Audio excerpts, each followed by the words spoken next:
오늘은 평화를 위해 오신 예수, 평화를 위해 오신 예수라는 제목으로 함께 말씀 나누겠습니다. 아마 뉴스를 통해서 많은 분들이 보셨을 겁니다. 태국과 캄보디아 교전 중에 있습니다. 교전을 멈출 줄 모릅니다. 멈출 줄 모릅니다. 지난 12일 금요일이었죠. 미국 트럼프 대통령은 오늘 저녁부터 전투를 중단하고 기존 평화협정으로 돌아가기로 합의했다라고 밝혔지만 또다시 교전이 일어났습니다. 정말 이 싸움은 멈추지 않습니다. 태국과 캄보디아는 지난 7월부터 충돌이 일어났는데요. 사망과 부상 등 피해는 군인만 일어난 게 아니라 민간인에게까지 일어났습니다. 많은 사람들이 사망을 하고 또 부상을 입었습니다. 또 수많은 사람들의 삶의 터전을 잃어서 피난 가게 되는 일까지 벌어졌습니다.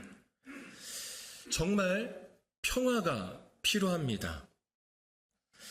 우리나라도 아직 휴전 중이죠. 종전이 아닙니다. 휴전 중입니다. 우리나라와 북한 간에도 바로 평화가 필요하겠죠. 평화는 나라와 나라 사이에만 필요한 것이 아닙니다. 우리의 가정에게도 필요하겠죠. 여러분들의 가정은 평화로우십니까? 절박스럽네요. 아무도 대답만 안 하시는 거죠. 다들 평화로우실 줄 믿습니다. 휴전 중 아니죠? 평화로운 줄 믿습니다. 우리 학생들이 다니는 학교도 마찬가지입니다. 그리고 직장도 그렇죠. 평화가 필요합니다. 차별과 폭력이 없어야 합니다. 인권이 존중되어야 합니다. 그렇게 평화가 필요합니다. 이 평화는요, 외적인 평화도 필요하지만 또 내적인 평화 역시 굉장히 중요하게 필요합니다. 마음의 불안과 두려움, 염려와 낮은 자존감으로 우리는 힘들어할 때가 있습니다. 외모로 볼 땐 전혀 아닌 것 같아요. 멀쩡해 보여요. 깔끔해 보여요. 배운 사람 같아요. 그냥 잘 살고 있는 것 같은데 그 내면에는 불안과 두려움이 있고 염려와 낮은 자존감이 있다는 거예요. 우리 모두 다 그러한 것들이 다 있습니다. 그래서 마음의 평화가 필요합니다. 오늘 본문 말씀에서도 보면 전쟁과 같은 시간을 보내는 사람들이 등장합니다. 불안과 두려움 가운데 있는 이들이죠. 그들은 바로 목자들입니다. 우리 본문 8절과 9절 두 절을 한 목소리로 읽어보겠습니다. 그 지역의 목자들이 밤에 밖에서 자기 양떼를 지키더니 주의 사자가 곁에 서고 주의 영광이 그들을 두루 비추매 크게. 당시 목자들은요, 사회적으로 보면 굉장히 낮은 계급이었습니다. 비천한 사람들이었어요. 사람들이 상대 안 하는 그런 사람이었습니다. 대부분 유목민이었거든요. 집이 없어요. 이곳저곳 다니면서 양을 키우는 겁니다. 어느 날 목자들이 밤에 밖에서 자기 양떼를 지키고 있었습니다. 여러분, 밤에 양떼를 지킨다는 게 되게 낭만적이어 보이죠? 그렇게 생각하지 않습니까? 마치 광활한 그런 광야에서 양떼들을 지키면서 밤에 별들을 바라보면서 뭔가 노래도 부르고 이 생각 저 생각하는 그러한 여유 있는 모습을 상상할 수도 있습니다. 근데 실제로는 그렇지가 않습니다. 야영이나 유숙이 아닙니다. 밤새도록 양떼를 지켜야 하는, 감시해야 하는 그런 모습을 생각하셔야 합니다. 맹수의 습격이나 도둑들이 나타날 수 있습니다. 여유 있게 밤하늘을 바라보면서 노래 부르는 그런 모습이 아닙니다. 전쟁 지역에서 밤에 경계 근무를 서는 그런 군인의 모습을 상상하셔야 합니다. 언제 습격당할지 모르는 그런 불안과 두려움, 염려와 그런 걱정들이 이 목자들에게는 있었습니다.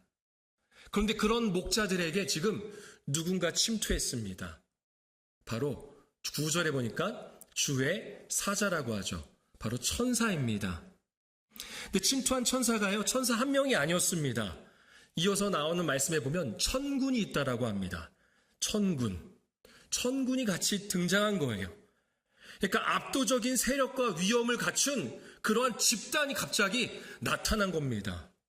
그 캄캄한 밤하늘에 갑자기 빛이 나타나고 천사와 천군이 나타났어요. 얼마나 무서웠을까요? 그래서 9절 마지막에 보니까 뭐라고 표현하고 있어요? 크게 무서워하는지라. 그래서 10절 말씀에 보면은 10절 서두에 천사가 이렇게 말하죠. 천사가 이르되 무서워하지 말라. 천사가 예수의 소식을 전하러 왔는데 예수의 소식을 바로 전할 수가 없는 거예요. 왜? 목자들의 지금 상태가 뭐예요? 흔히 말하는 패닉이라고 하죠. 그냥 완전히 넋이 나갔습니다. 너무 무서운 거예요. 그래서 먼저 그들을 안심시키는 겁니다. 무서워하지 말라. 무서워하지 마. 안심해, 괜찮아. 라는 겁니다. 여러분, 예수의 오심은, 예수님이 오신다라는 것은요, 우리에게 무서운 겁니다. 그냥 캐롤 부르면서 즐거워할 수 있는 일은 아니라는 거예요. 복음은 우리에게 또 다른 두려움을 줍니다. 왜냐하면 내가 평화라고 생각하는 것을 깨뜨리기 때문입니다. 내가 생각했던 안녕을, 내가 원했던 평안을, 지금까지 삶의 경험을 통해 알게 된 평화를 깨뜨리고 그렇게 예수가 평화가 되시는 거예요. 여러분, 목자들에게 있어서 평화는 무엇일까요? 조용한 거예요. 빛 같은 게 나타나는 게 아니에요. 그냥 어두움이 있다가 해가 뜨는 겁니다. 아무 일도 없이 해가 뜨는 게 목자들에게는 평화입니다. 목자들이 원하는 평화는 바로 이러한 것입니다. 그런데 그 평화를 깨뜨렸다라는 겁니다. 그러니 무섭고 두려울 수밖에 없는 것입니다. 완전히 다른, 완전히 새로운 평화가 오시는 겁니다. 여러분, 그렇지 않습니까? 예수님을 믿는다는 게 마냥 즐겁고 기쁜 일인가요? 그렇습니까? 여러분들의 신앙생활은 날마다 즐겁기만 합니까? 아니죠. 예수를 믿는다는 것은 마냥 즐겁고 재미있는 일은 아니라는 거예요. 무서움과 두려움, 불안과 염려가 동반이 됩니다. 왜냐하면 세상과 완전히 다르기 때문입니다. 그러면 어떻게 해야 할까요? 15절 말씀, 15절 우리 함께 읽어보겠습니다. 천사들이 떠나 하늘로 올라가니 목자가 서로 말하되 이제 베들레헴으로 가서 주께서 우리에게 알리신 바 이 이루어진 일을. 목자들은 자신들이 생각했던 평화를 내려놓습니다. 목자들이 생각했던 평화는 뭐예요? 양을 새벽까지 지키는 겁니다. 아무 일도 없이 그냥 지나가는 거예요. 그런데 그 평화를 내려놓습니다. 그리고 새로운 평화 대신 예수를 맞이하러 갑니다. 좋은 소식 앞에 순종함으로 오늘 여러분들이 이 자리에 나와서 예배하는 것처럼 그들 또한 예배하러, 경배하러 갔습니다. 김병삼 목사님의 365일 묵상집이 있습니다. 하나님의 시선이라는 책인데요. 그 하나님의 시선 오늘자에 보면은 이런 내용이 실려 있습니다. 평강을 얻기 가장 좋은 방법은 순종하며 기다리는 것입니다. 오로지 성령께서 우리 안에 역사하실 때 올바른 결정을 하게 됩니다. 올바른 결정이 우리를 평안으로 인도합니다. 그리스도인의 삶은 평안을 찾아 사는 것이 아니라 옳은 것을 선택하며 순종하는 삶입니다. 평안은 우리의 능력으로 얻을 수 있는 것이 아니라 주님께서 우리에게 주시는 것입니다. 한글 성경은 평강, 평화 또는 평안, 화평 등으로 번역을 했는데요. 히브리어로는 우리가 잘 알고 있는 단어죠. 뭐죠? 인사할 때 샬롬이라고 하잖아요. 바로 이 샬롬입니다. 헬라어로는 에이레네라고 하는데요. 딱 이렇게만 단어가 쓰여졌어요. 근데 영어도 똑같더라고요. 영어 성경에서도 보면 피스라는 이 한 단어만 사용합니다. 근데 한국어 성경에서는 여러 단어로 이렇게 보았다라는 거죠. 평강, 평화, 평안, 화평. 그러니까 다 같은 의미로 보시면 된다라는 겁니다. 다시 말해서 평화를 얻기 가장 좋은 방법은 그 무서움과 두려움, 불안과 염려 속에서도 바로 순종하는 것입니다. 우리가 언제나 옳은 거는 진리잖아요. 진리 대신은 예수를 선택하며 그렇게 순종할 때 우리 안에 진정한 평화가 주어지게 됩니다. 때로는 복음을 선택하는 것이, 예수를 선택하는 것이 두렵고 무서울 수 있습니다. 세상의 방법과 다르기 때문입니다. 세상과 추구하는 것이 다르기 때문입니다. 불안과 염려가 있을 수밖에 없어요. 그럴 때 진리 되시는 예수를 선택하며 순종하시길 바랍니다. 진짜 평화가 내 안에, 그리고 나의 가정에, 그리고 내가 속한 공동체와 교회, 그리고 이 지역에 임하게 될 줄로 믿습니다. 이어서 우리 다시 한번 10절 말씀을 읽어보도록 하겠습니다. 10절 함께 읽겠습니다. 천사가 이르되 무서워하지 말라. 보라, 내가 온 백성에게 미칠 큰 기쁨의 소식을 너희에게 전하노라. 20절 말씀에 천사가 말하는 것을 보니까 큰 기쁨의 좋은 소식이라고 합니다. 좋은 소식. 이걸 두 글자로 하면 뭐죠? 좋은 소식. 우리가 잘 아는 단어 있는데 우리가 무엇을 전해야 되죠? 복음. 맞습니다. 이게 바로 좋은 소식이에요. 헬라어로는 유앙겔리온이라고 합니다. 이 유앙겔리온이 로마 고대 사회에서는 황제가 태어났을 때, 황제가 태어난 거 대단한 일이잖아요. 황제가 태어났을 때 유앙겔리온이라고 외쳤고요. 또 언제 그랬냐면 전쟁에서 승리하고 돌아왔을 때 유앙겔리온이라고 외쳤습니다. 이게 바로 좋은 소식이라는 거예요.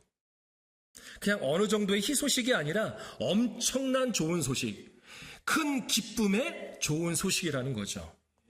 그런데 지금 황제에게만 사용되던 이 용어를 예수의 탄생으로 사용하고 있습니다. 왜냐하면 예수의 탄생은 온 백성, 모든 사람들에게 큰 기쁨이 되기 때문입니다.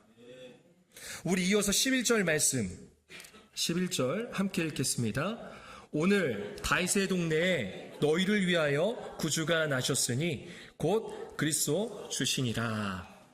여기 구주라는 표현도 마찬가지입니다. 이 구주라는 말은요, 구원자라는 말이에요. 근데 이 구원자라는 말이 로마 황제에게만 쓰여졌었어요. 그런데 이제는 누구에게 쓰여지는 거예요? 예수 그리스도에게 쓰여진다는 겁니다. 인종과 계층, 국적과 성별을 넘어 모든 사람을 위한 구원자가 나셨다라는 거예요. 그게 바로 유앙겔리온, 큰 기쁨의 좋은 소식이라는 거죠. 그분이 바로 그리스도, 하나님께서 약속하신 메시아이십니다. 사람은 의도적으로 또는 은연중에 차별을 하려고 합니다. 자꾸 편을 나누려고 해요. 비교하고 그리고 하나가 되려 하기보다는 나누려고 하는 게 인간의 습성이자 본성입니다. 나랑 생각이 잘 맞는, 지역이 같은, 난 이 사람과 원래 처음부터 친했어. 저 사람 나랑 같은 대학 나왔어. 나랑 같은 수준의 지식을 갖고 있어. 저 사람 나랑 취미가 같아. 뭐 등등. 교회에서도 마찬가지죠. 어떠한 특정 부서나 기관을 섬기는 모습들을 통해서 나누려고 합니다. 교회조차도 네 편 내 편 하면서 나뉜다면 이렇게 하나 되지 못하는 모습이 과연 평화일까요? 교회도 평화가 필요합니다. 그래서 바울이 예수를 이렇게 묘사하는 것입니다. 에베소서 2장 14절 상반절을 보면은 바울이 예수를 어떻게 묘사하는지 나와 있는데요. 새 번역 성경으로 우리 함께 앞에 나와 있습니다. 함께 보도록 하겠습니다. 함께 읽겠습니다. 그리스도는 우리의 평화이십니다. 그리스도께서는 유대 사람과 이방 사람이 양쪽으로 갈라져 있는 것을 아멘. 바울은 예수를 선포하는데 뭐라고 선포하죠? 평화라는 거예요. 예수가 평화 자체라는 겁니다. 당시 유대인과 이방인 두 그룹이 더 이상 차별과 적대관계, 혐오로 가득했었지만 이젠 더 이상 평화가 되셔서 갈라져 있던 유대인과 이방인을 하나로 만드신 분이 있다라는 거예요. 그분이 바로 예수라는 거죠. 예수가 어떻게 평화가 되셨을까요? 십자가에서 피 흘리심으로, 그렇게 죽으심으로 모든 사람을 하나님의 백성 삼아 주신 것입니다. 모든 사람이 하나님의 백성이라는 거예요. 모든 사람이 하나님의 자녀가 될 수 있게 되었다는 것입니다. 그런데 너는 아니야. 너는 나보다 낮아. 나는 저 사람과 친해져야지. 라고 한다라는 것은 아니라는 거죠. 이것은 평화를 깨는 모습입니다. 여러분, 교회가 이제는 하나님 나라의 모형이 되어야 합니다. 봉사 많이 한다고, 헌금 많이 낸다고, 교회를 오래 다녔다고, 직분이 있다고, 같이 어울리는 사람이 많다고, 그렇게 나뉘고 차별되는 곳이 아니라 모든 사람이 예수의 십자가를 바라보면서 하나 되는 평화를 누리는 곳, 그곳이 어디예요? 바로 교회입니다. 교회예요. 그리고 가장 작은 단위의 교회인 우리의 가정이 그렇게 돼야 되는 것입니다. 미국 뉴욕에서 목회하는 존 타이스 목사님이 계십니다. 이분이 쓴 책 중에 선한 능력, 아름다운 저항이라는 책이 있는데요. 그 책의 일부를 제가 한번 읽어보겠습니다. 교회 안에서는 십자가로 인해 계급이 허물어진다. 교회는 세상과 다른 공동체가 된다. 이것은 새로운 인류를 만들어내는 문화적 전복이다. 교회는 모든 장애물이 제거되고 모든 사람이 예수 안에서 동등해지는 곳이어야 한다.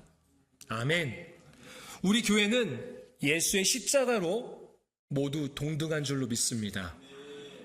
만약 차별과 혐오, 적대관계로 이 평화를 깨려고 한다면, 또는 깨고 있다면 그건 예수의 십자가를 부정하는 것입니다. 예수의 피 흘림을 인정하지 않는 모습인 거예요. 예수가 평화로 오셔서 모든 사람이 주 안에서 동등하다는 사실을 우리는 기억해야 합니다. 이러한 평화를 이루는 성도가 되시기를 소망합니다. 우리 그렇다면 이어서 14절 말씀도 읽어보겠습니다. 14절 함께 읽겠습니다.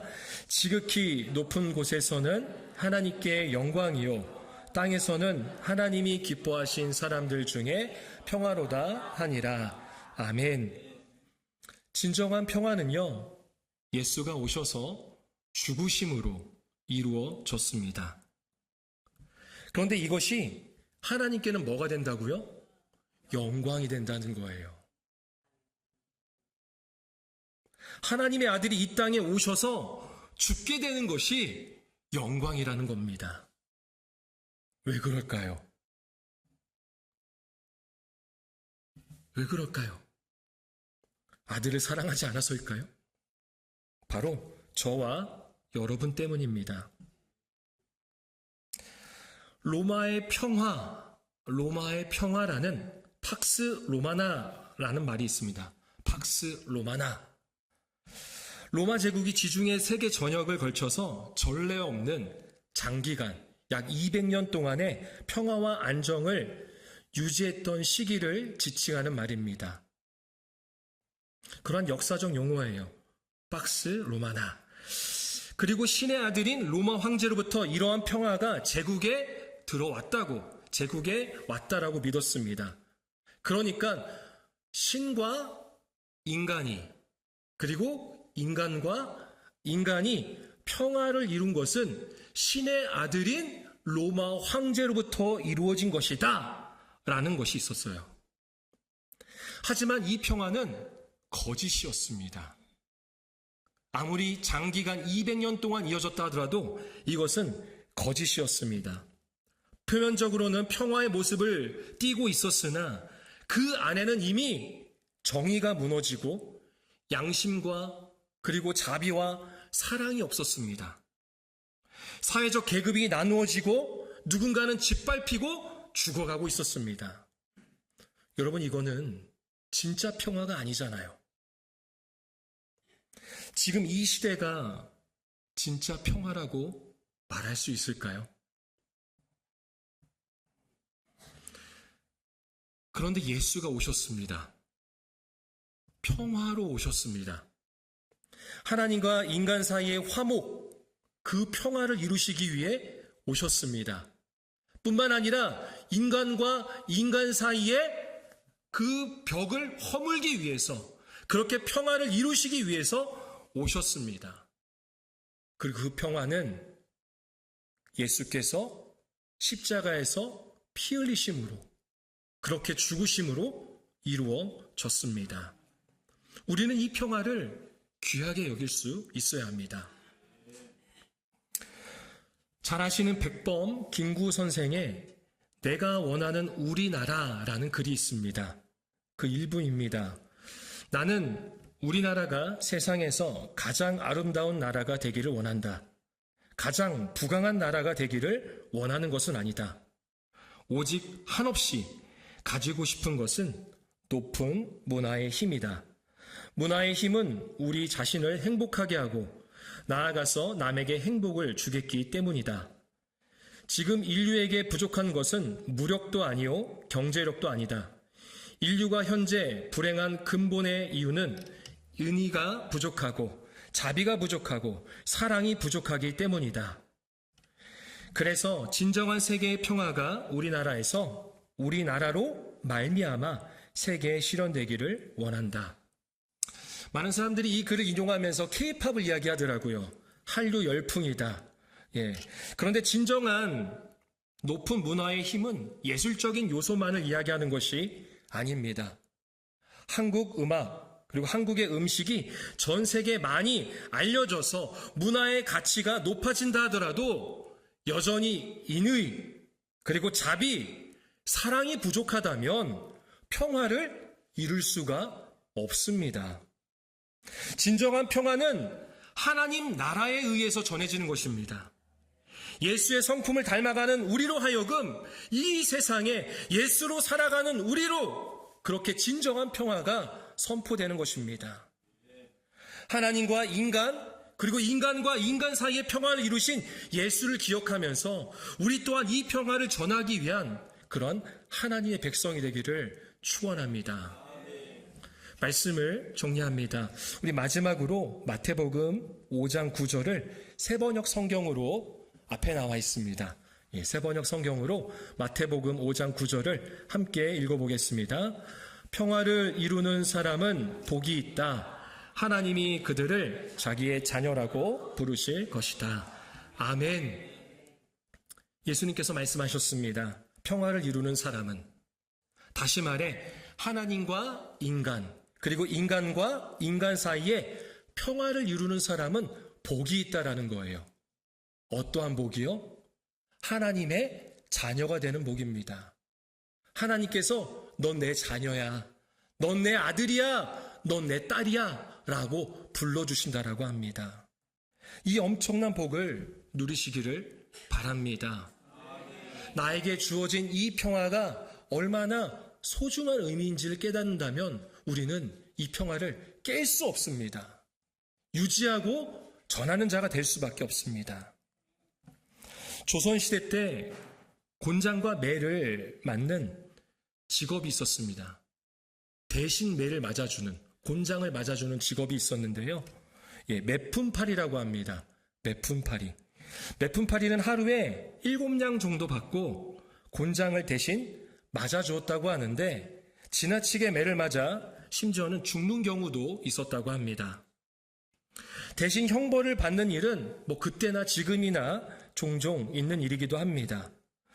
그런데 매품팔이는 과연 누구를 대신해서 매를 맞을까요? 자기보다 사회적 지위가 높은 사람일까요? 낮은 사람일까요? 그렇죠. 높은 사람입니다. 지위나 계급이 높은 사람을 대신해서 곤장을 맞습니다.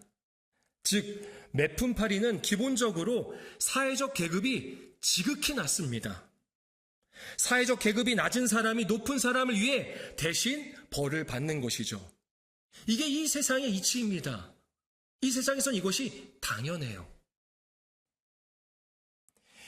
예수도 이 땅에 대신 우리를 대신해서, 나를 대신해서 벌을 받으러 오셨습니다. 하지만 예수는 정반대의 상황에서 벌을 받으셨습니다. 예수는 하나님의 아들이십니다. 신분적으로 우리와 차이가 있습니다. 우리는 그분의 피조물입니다. 그런데 피조물인 우리를 대신해 벌을 받아 죽으셨습니다.